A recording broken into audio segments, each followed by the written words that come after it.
Welcome back to my Ford Transit Mk8 Campervan build, and this time I'm going to be looking at making the overhead cupboards carcasses. I think for the next set of videos it's going to start getting to where there's lots of different jobs have to come and happen at different times, so it's not going to be one job complete and then do the next video. But I'm going to start working on the carcasses for the overhead cupboards. So one of the things that you may notice is I haven't done walls as such. The main reason I'm doing that is I'm quite thinking about the weight of the van overall. So opposed to sort of ply lining all the walls and then putting the cupboards on, I'm just going to put a backing on the cupboards of probably 5mm ply, and that will act as the wall covering for that point, and the cabinets underneath as well, they'll be backed and they'll have the 5mm ply in it themselves. And then the open areas, that's where I actually put my wall, which will probably be 5mm ply covered in upholstery. But we're sort of starting to think about sort of weight saving at the minute. So most of the furniture I'm going to be building out of 12mm plywood and keeping an exposed veneer on it, which is just going to be the wood colour. That's the sort of theme that I wanted to go for. Again, they'll all be oiled to be able to bring out the grain. Right, let's get on. So as you've probably gathered from the other videos, nothing in a Ford Transit is straight, everything is curved and curved in multiple directions. So for my cupboards, I'm going to be building end pieces and then sort of joining them together. So they're one of the ones I scribed out yesterday. It'll be a nice tight fit on the ceiling. This is sort of my master template, and I'll be able to cut the other versions out of this. So for making the cupboards, I'm just going to be using 12mm softwood ply from B&Q. I know lots of people like their expensive furniture board, which is like £170 a sheet. This is £25 a sheet. Quality is obviously a lot less, but at least in the future, if I ever want to redo anything, it's not too much of an issue. And at this stage, if I make any mistakes, again, it's not that much more expensive to buy a new sheet. It's not entirely perfect. There will need some wood filler, but I kind of selected what looked like the fatter sheets because B&Q is known for its particularly wonky plywood. And I've got quite a nice grain on it, which looks to come out really well when I put the Osmo oil on it.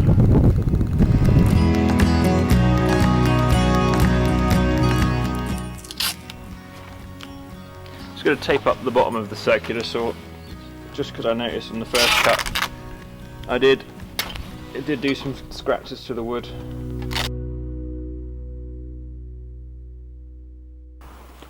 So for the jigsaw, I've specially bought these reverse cut blades. So most jigsaw blades will cut on the upstroke, which means any tear out you get is on your face, which is pointing up. These blades cut on the downstroke, which means that nice clean edge is the side you're working on. So if that's going to be your visible face, it's a good idea to make sure that you've got that facing towards you. In this case, they're going to be cabinet ends, which are going to be seen from the inside and the outside. So it doesn't matter too much. What I'm going to do is, again, is just tape up the bottom of this to protect it.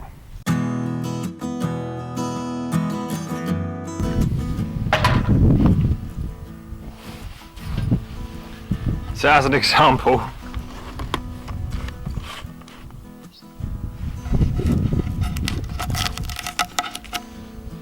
that's a nice clean cut side, and that's the rough side.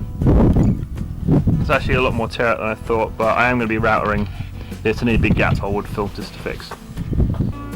So as an example, this is the front edge, this is the roof. The way they're going to be supported is they're going to be mounted along here with these as sort of battens on the back. So these are going to be inset and then screwed through and glued. So now I've got to measure out the slots I need to cut into the side panels and get those cut. First I'll probably trim off the end of one of these, so I've got an actual template. These are just 18mm by 70mm, and this is what's going to be mounted to the batten framing in the van. So I'm going to have multiple screws all the way along here to give it a really good fixing to the wall.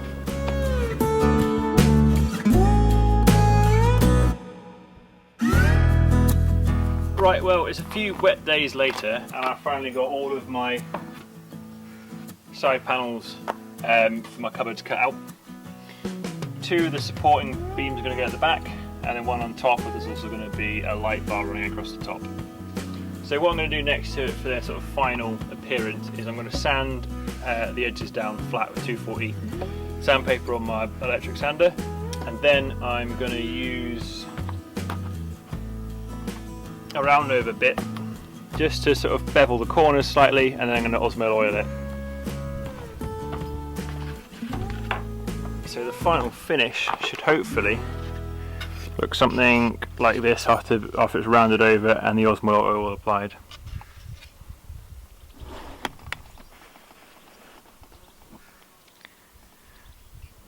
So that's the beveled side, that's an unbeveled side. But I think with the Osmo oil and being plywood, it really brings out quite an interesting pattern. So time to get cracking with that.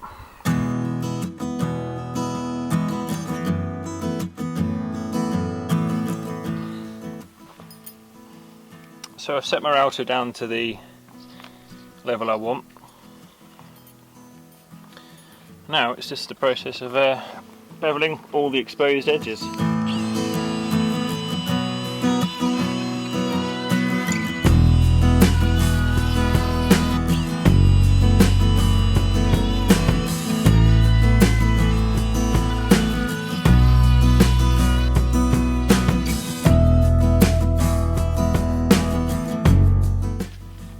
So I'm just going to be sanding all of the faces as well with the 240 grit sandpaper, just to make them that little bit more smoother.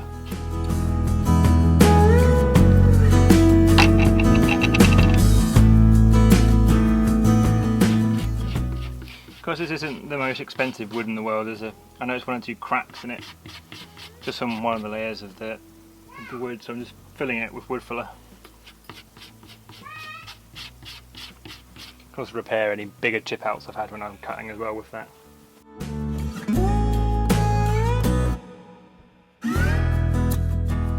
Well, it's now torrential rain outside, so I've had a quick run inside to before the kit. But all the wood fill is dried, so I can just go sand that off now.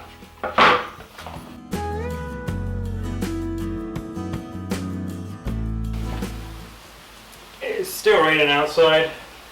I'm just wiping down all of them with a damp cloth just to get any of the dust off before I start the oiling process.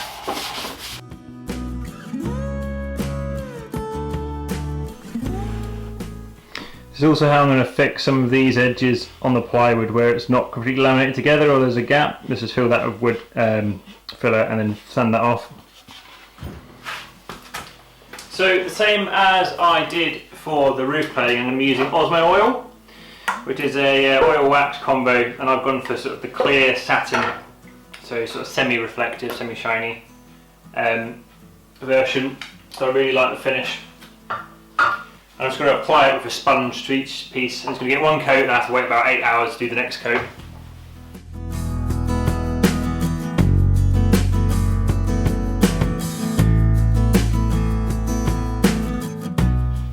So using plywood, it's got a really quite nice effect on bringing out the different layers in the plywood, which I really quite like.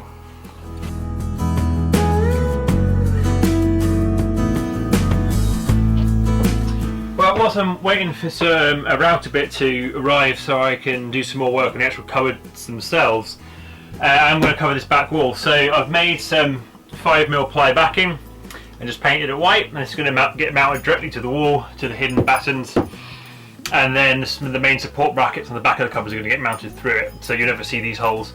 This is reusing some of the old ply from the van.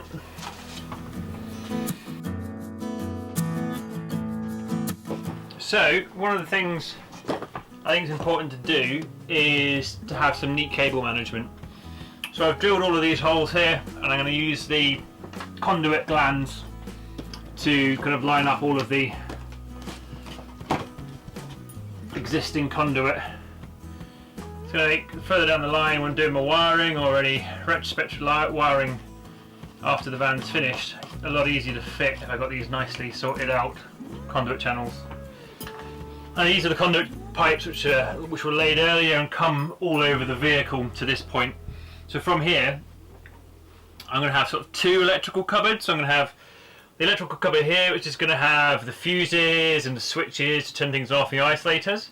And then this lower section, which is going to be recessed behind a panel, it's going to have like my solar charger, my battery charger, and a few other bits and bobs which don't really need to be in a cupboard.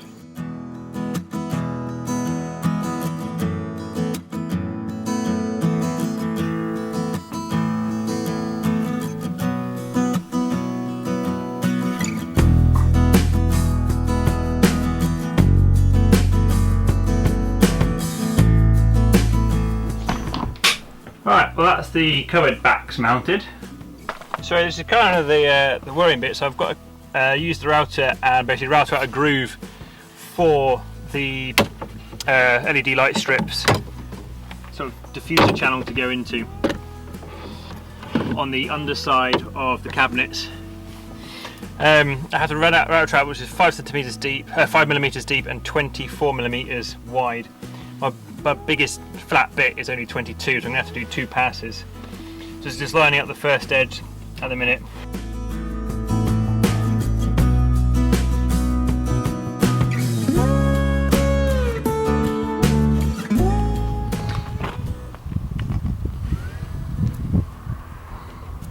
I think definitely if I was doing more of these, I might have just bought a 25mm bit to make life a lot easier. So on my cupboards, for joining the base pieces to the sides, I'm just going to route a 12mm gap into them about 3mm deep, just so that it nicely fits in there and it gets a nice flush joint. And then that can be glued and screwed, or just glued. So these are these are the main backs which are attached to the wall which support the shelves. And they slot into these gaps on here.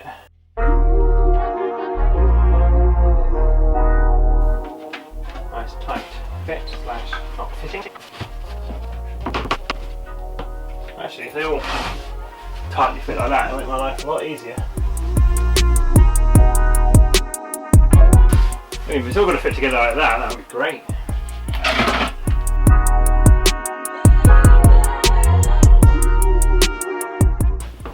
So I'm going to cut a bit of sacrificial measuring stick for 121.5. That means wherever I put it in the middle of that, it means it'll be square. Cool, brilliant. So then, when it's in the top area like this, or anywhere along here, it should be plumb. Right, time to start assembly.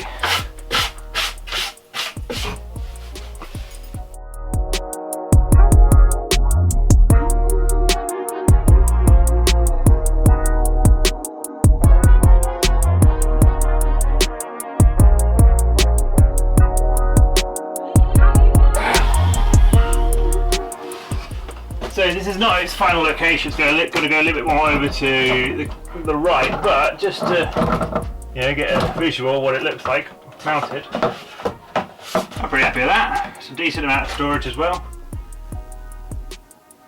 Cool. Big cupboards, that's what I wanted.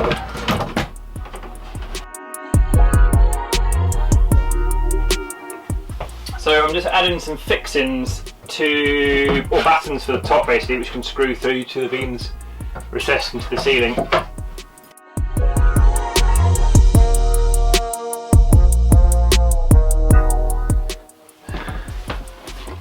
One down, another to build.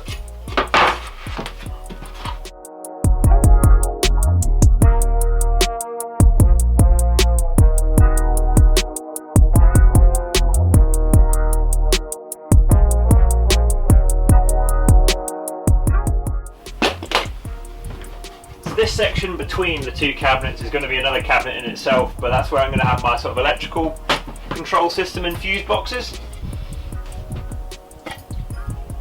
So this is my switch box. I'll go on about this on my electrical video. It's going to be flush mounted in here, and then I'm going to have the 3 main isolator switches above it for the battery to battery charger, the main battery to the positive, and the solar. So you'd be able to open the cupboard, have access to all the different things you want to turn off and on, and also the overall sort of isolation switches as well. So I spent the last hour or so measuring out how I'm going to do to recess this, and what I need to do to fit the isolator switches in. So hopefully I can cut this out and not make any mistakes, because I don't want to have to redo all the drawing and oil some more wood. Here's to me not cocking up my workpiece.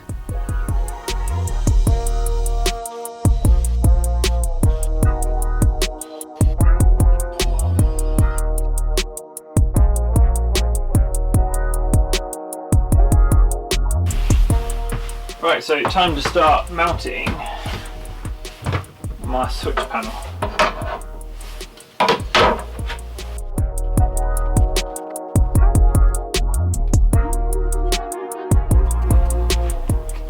So it's been a lot of faff, and I've been just making the switchboard, which I'm pretty happy with actually.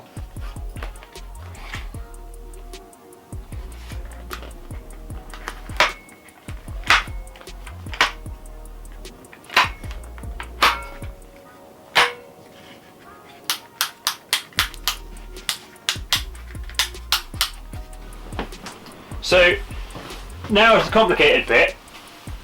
I need to mount this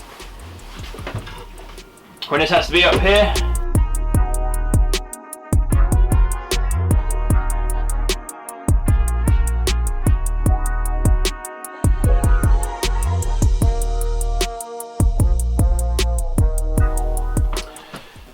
So this is going to be, when we mount it, an absolute pig. So I'm just pre-drilling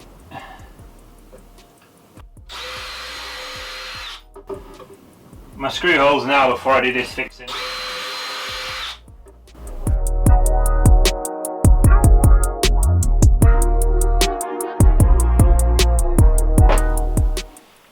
Right, the entire frame is assembled. The pre-drilled screws are in place. All I need to do is lift it up, get it in place and drill it in. But it's a bit heavy for me to do by myself and drill, so I'm going to go get my neighbour to help me out.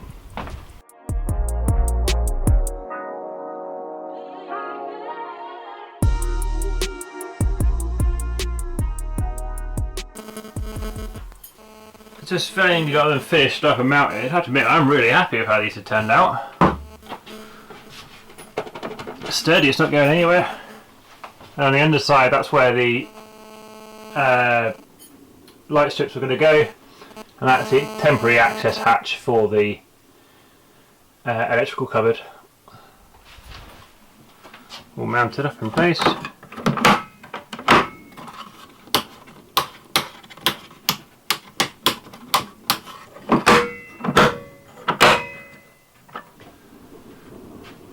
We will be making cupboard doors at some point, and that's going to be a different video, and there'll probably be shelves in here because these are quite large. And then the channels up here is going to be one that gives ventilation to the cupboards as well, and the electrical box and the kitchen, but also I'm going to have a light strip running here, so that's going to reflect off the top of the ceiling, and it's also going to put a little bit of light into the cupboards as well. But really chuffed with that. I'm probably going to do very similar, but a different way different sizes on this side. But overall, that pretty much finishes this video. So thank you for joining me, and feel free to subscribe, and I'll see you next time. Bye.